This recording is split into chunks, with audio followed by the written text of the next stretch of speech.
आखिर post code 26044 जिसमें 312 पोस्टें हैं, और एक आपकी है 25026 जिसमें 312 पोस्टें थी। क्योंकि ये एग्ज़ाम आपका हो चुका है, डॉक्यूमेंटेशन वेरिफिकेशंस आपकी हो चुकी है, हॉस्पिटल्स आपको अलॉट हो चुके हैं, लेकिन उसके बाद क्या, ये भर्ती चली गई है आपकी हाई कोर्ट में। अब देखिए, आपके जो सबसे पहला सवाल ये कि हाई कोर्ट का स्टेटस क्या है, तो देखिए मैं लगातार वीडियोस इसके लिए बनाता रहता हूँ ताकि आप अप टू डेट रहें। लेकिन व्हाट्सएप चैनल को ज़रूर फॉलो कर लीजिए। इसके लिए सिर्फ आपको व्हाट्सएप पे हाई कुछ मैसेज टाइप करके भेजना है, डायरेक्ट लिंक आपको मिल जाएगा, उसको ज्वाइन कर लीजिए। बिल्कुल नंबर आपका सेफ रहता है, कोई भी यूज़र आपका नंबर नहीं देख सकता है। सही है। तो पहली बात ये कि 25026 जो वो आपका पेपर कैंसिल नहीं हुआ है, रद्द नहीं हुआ है। हाई कोर्ट ने जस्ट सरकार से एफिडेविट मांगा है कि बताइए कि किस बेस के ऊपर, किस आरएनपी रूल्स के तहत ये भर्ती की गई हैं, पहली बात। और दूसरी बात, ये पेपर लीक नहीं हुआ था, आप सभी ने मेहनत किया, मेहनत करके आप अपने हॉस्पिटल्स तक पहुँचे हैं। सही है, जो भी आपको अलॉट हुआ है।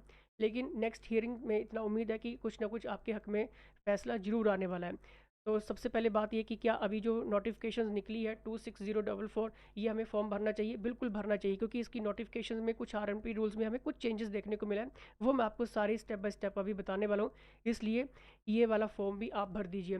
अब देखिए, 5 सालों की जब भी बात आती है तो क्या 5 साल तक हमें रखा जाएगा और 6वें साल हमें निकाल दी जाएगा? अभी कह देता हूँ, 5 साल तक बिल्कुल आपको ये एंगेजमेंट बेसिस है, लेकिन निकाला नहीं जाएगा। क्योंकि अगर आपने पॉलिसी अच्छे से पढ़ी होगी तो उसमें मेंशन किया गया है साफ साफ कि अगर सरकार और अगर विभाग चाहे तो ये आपका टाइम पीरियड एक्सटेंड कर सकती है। सही है, एक्सटेंड कर सकती है 6 साल, 7 साल, 10 साल, 15 साल, जैसे जैसे, ठीक है। और इसमें आपकी सैलरीज भी बढ़ सकती है।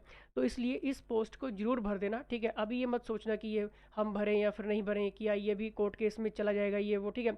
अभी उतना मत सोचिए, इस फॉर्म को जरूर भर देना। सही है, भरेंगे तो आपके लिए अच्छा रहेगा, क्योंकि आपको एक्सपीरियंस मिलेगा कि किस तरह से जो क्वेश्चंस हैं वो पूछे जाते हैं। सही है। अब देखिए, इसमें क्या आपका ओबीसी, ईडब्ल्यूएस या बीपीएल सर्टिफिकेट डॉक्यूमेंट वेरिफिकेशन तक वैलिड है? क्या आपने सही कैटेगरी चुनी है? क्या आपकी क्वालिफिकेशंस अंतिम तिथि से पहले पूरी हो चुकी है? बहुत सारे सवाल आप सभी के आए हैं, ठीक है।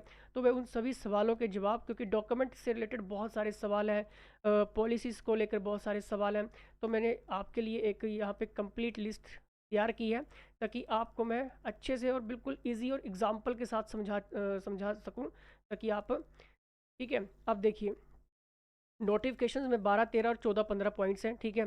अब देखिए, इनमें क्या क्या चीज़ें जो है वो HPRC ने मेंशन की हैं। लेकिन शुरू करने से पहले मैं आपको बता दूं कि the winning edge nursing officer success guide और एक आपकी है नर्सिंग ऑर्बिट, दोनों ही बुक्स 10-10 हज़ार क्वेश्चंस, निमोनिक्स, एग्जाम्पल, की पॉइंट, कौन से शिफ्ट में क्वेश्चन आए हैं, ये सारी डिटेलिंग इसमें आपको मिलती है। लेकिन अगर आप स्टाफ नर्स जैसे एग्जाम की तैयारी करें तो आपके लिए विनिंग एज इंपॉर्टेंट रहती है। अगर आप थोड़े से और हाई लेवल के एग्जाम की तैयारी करें तो ऑर्बिट आपके लिए बेस्ट रहेगी। दोनों ही बुक्स के आपको मॉड्यूल्स मिल जाएंगे पढ़ने के लिए। इसके लिए आपको जस्ट करना क्या है, आपको गूगल पे टाइप करना है primepathstudy.in, यूज़र आईडी बनानी है, नर्सिंग महापैक ये वाला सिलेक्शंस करना है। सही है। और उसके बाद आपको कंटेंट में जाना है। अगर आपको डेमो पहले देखना है तो डेमो देख सकते हैं। कंटेंट में जाके जैसे ही आप सबसे पहले डेमो वीडियो कोर्स के ऊपर क्लिक करेंगे, इसमें आपको कंप्लीट डेमो मिल जाएगा। सही है। बहुत सारी नर्सेज अभी ज्वाइन कर रही हैं, क्योंकि ये सारी की सारी कंप्लीट एडिशंस आपको नर्सिंग नॉन नर्सिंग के मिल रहे हैं। सही है। चलिए टॉपिक के ऊपर चलते हैं। देखिए, सभी सर्टिफिकेट्स, आवेदन और डॉक्यूमेंट वेरिफिकेशन दोनों में वैलिड होने चाहिए। बहुत सारा सवाल आपका आता है। देखिए, HPRC ने साफ लिखा है कि आपके सभी जरूरी सर्टिफिकेट्स 2 समय वैलिड होने चाहिए।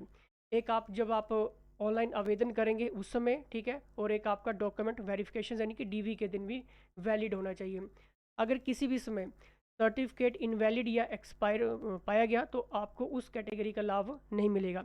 मान लीजिए पूजा है कोई, ठीक है, पूजा ने EWS कैटेगरी से फॉर्म भरा है, आवेदन के समय उसका सर्टिफिकेट वैलिड था जब उसने फॉर्म भरा, ठीक है। लेकिन एग्ज़ाम हो गया, डॉक्यूमेंटेशन वेरिफिकेशन के लिए जैसे ही पूजा गई तो उसका जो वेरिफिकेशन था वो एक्सपायर हो गया था। अब उसे EWS का रिजर्वेशन नहीं मिलेगा। क्लियर। चलिए नेक्स्ट पॉइंट के ऊपर चलते हैं।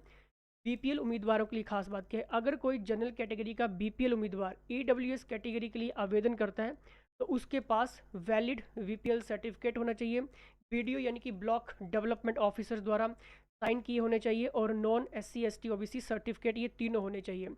अगर किसी छात्र के पास सिर्फ BPL सर्टिफिकेट है लेकिन वीडियो की साइन नहीं किया गया है तो EWS का लाभ मिलने में समस्या आ सकती है। क्लियर। अब देखिए पॉइंट नंबर 13 में चलते हैं। PWBD, ठीक है, ये उनके लिए पर्सन विद बेंचमार्क डिसेबिलिटी। अगर कोई इस तरह का स्टूडेंट्स है तो वो डायरेक्ट हमसे व्हाट्सएप पे जुड़ सकता है, सही है। उसको हम पर्सनली गाइड कर देंगे कि किस तरह से उसके लिए ये सारे बेनिफिट्स रहेंगे, सही है। तो चलिए 14 पॉइंट के ऊपर चलेंगे। फीस जो वो आपकी रिफ़ंड नहीं होगी। बहुत सारा ऐसा स्टूडेंट्स कहते हैं कि अगर परीक्षा ना हो, रद्द हो जाए ये वो, ठीक है, तो क्या वापस मिलेगी? नहीं, इसमें मेंशन किया गया है अगर आपने एक बार फीस जमा कर दी है तो किसी भी परिस्थिति में वो वापस नहीं मिलेगी, सही है। पॉइंट नंबर 15 पे चलेंगे। करेक्शंस करने के लिए फ़ीस देनी होगी। अगर करेक्शंस विंडो खुलती है और अगर आपने आवेदन में कोई गलती कर दी है, मान लीजिए नेम वगैरह में, फादर नेम में, ठीक है, कुछ भी है, ठीक है, तब आपको क्या होगा कि करेक्शन विंडो खुलने पर आप उसे ठीक कर सकते हैं, लेकिन पहले जो है वो आपको फ़ीस का भुगतान करना होगा, 100 रुपीज़ या कितना रुपया है, ठीक है, वो आपको देना होगा, सही है। वैसे जब भी आप फॉर्म भरो तो बिल्कुल शांति से भरा करें, ठीक है, क्योंकि बहुत सारे हमें मैसेज मिलते हैं। बहुत सारे मैसेज हमें यही मिलती है कि सर हमने फादर का नेम आधार कार्ड में कुछ है, 10th की मार्क लिस्ट में कुछ है, ठीक है, सर नेम यहाँ पे कुछ है, वहाँ पे कुछ है, ठीक है। तो जो भी डिटेलिंग आप भर रहे हैं, सही है, क्योंकि बाद में जब रिजेक्शन लिस्ट आती तो इसी बेस के ऊपर आती है। बाकी छोटी छोटी गलतियाँ होती हैं जिसके कारण आपका जब रिजेक्शन लिस्ट निकलती है तो फिर फील बहुत होता है, सही है। अब देखिए, इसलिए व्हाट्सएप पे जुड़ जाइए, व्हाट्सएप पे मैसेज कर लीजिए, क्योंकि जो भी नई अपडेट्स आती है या फिर कुछ भी फॉर्म भरने से रिलेटेड रहता है तो उसको हम डाल देते हैं। बस आपने व्हाट्सएप पे हाय हेलो कुछ भी मैसेज करना है, ऑटोमेटिकली लिंक आपको मिल जाता है। देखिए, कैटेगरी एक बार अगर आपने चुन ली तो बाद में बदल नहीं सकते। देखिए, HPRC ने इस पॉइंट में बहुत महत्वपूर्ण बात कही है। जब आप ऑनलाइन एप्लीकेशंस भरते हैं उसमें जो कैटेगरी चुनते हैं, करेक्शंस विंडो बंद होने के बाद उसे बदला नहीं जा सकता। क्लियर? मान लीजिए आपने गलती से जनरल कैटेगरी चुन ली जबकि आपके पास OBC सर्टिफिकेट था। अगर करेक्शंस विंडो भी बंद हो गई है तो बाद में आप HPRC से कहकर OBC कैटेगरी नहीं बनवा सकते, ये क्लियर कर लेना भी। इसलिए फॉर्म भरते समय कैटेगरी बहुत ध्यान से चुनें। अगर इससे रिलेटेड कोई क्वेश्चंस होगा कमेंट बॉक्स में कमेंट कर दीजिए, क्योंकि यूट्यूब पे कमेंट बहुत टाइम लगता है हमें देने में, लेकिन व्हाट्सएप पे अगर आप जुड़ते हैं तो आपको मैसेज ज़रूर मिलता है, सही है। नेक्स्ट हम देखते हैं SC ST और OBC उम्मीदवारों के लिए ज़रूरी बात। अगर आप हिमाचल प्रदेश के SC ST और OBC उम्मीदवार हैं तो आपके पास उस कैटेगरी का वैलिड सर्टिफिकेट होना चाहिए। डॉक्यूमेंट वेरिफिकेशंस के समय भी वही सर्टिफिकेट आपको दिखाना होगा। अगर आपने SC कैटेगरी से आवेदन किया है लेकिन DV के समय SC सर्टिफिकेट ही नहीं है तो आपको SC का रिजर्वेशन नहीं मिलेगा, सही है।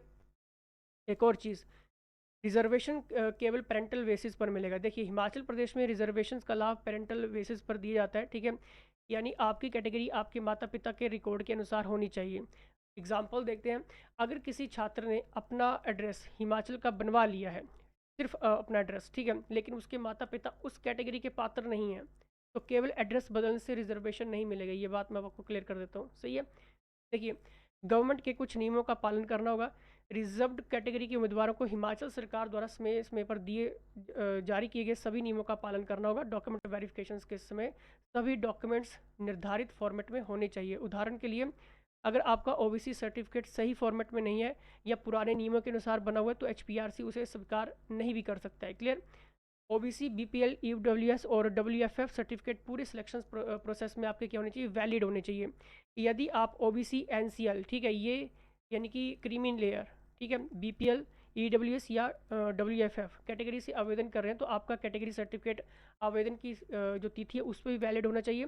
और जब आप डॉक्यूमेंट वेरिफिकेशन के लिए जा रहे हैं तो उस दिन भी वैलिड होना चाहिए। ऐसे नहीं कि आपका जुलाई में ख़त्म हो चुका है और आपका DV जो नवंबर में जा रहा है, ठीक है, फिर आप बोलें कि सर हम क्या करें, किसको बनाएं या फिर नहीं बनाएं, तो बनाना ही पड़ेगा। DV डॉक्यूमेंट वेरिफिकेशन तक आपका वैलिड होना चाहिए। मान लीजिए रोहित ने OBC कैटेगरी से आवेदन किया, फॉर्म भरते समय उसका सर्टिफिकेट वैलिड था लेकिन डॉक्यूमेंट वेरिफिकेशन से पहले एक्सपायर हो गया तो उसे OBC रिजर्वेशन का लाभ नहीं मिलेगा। क्लियर?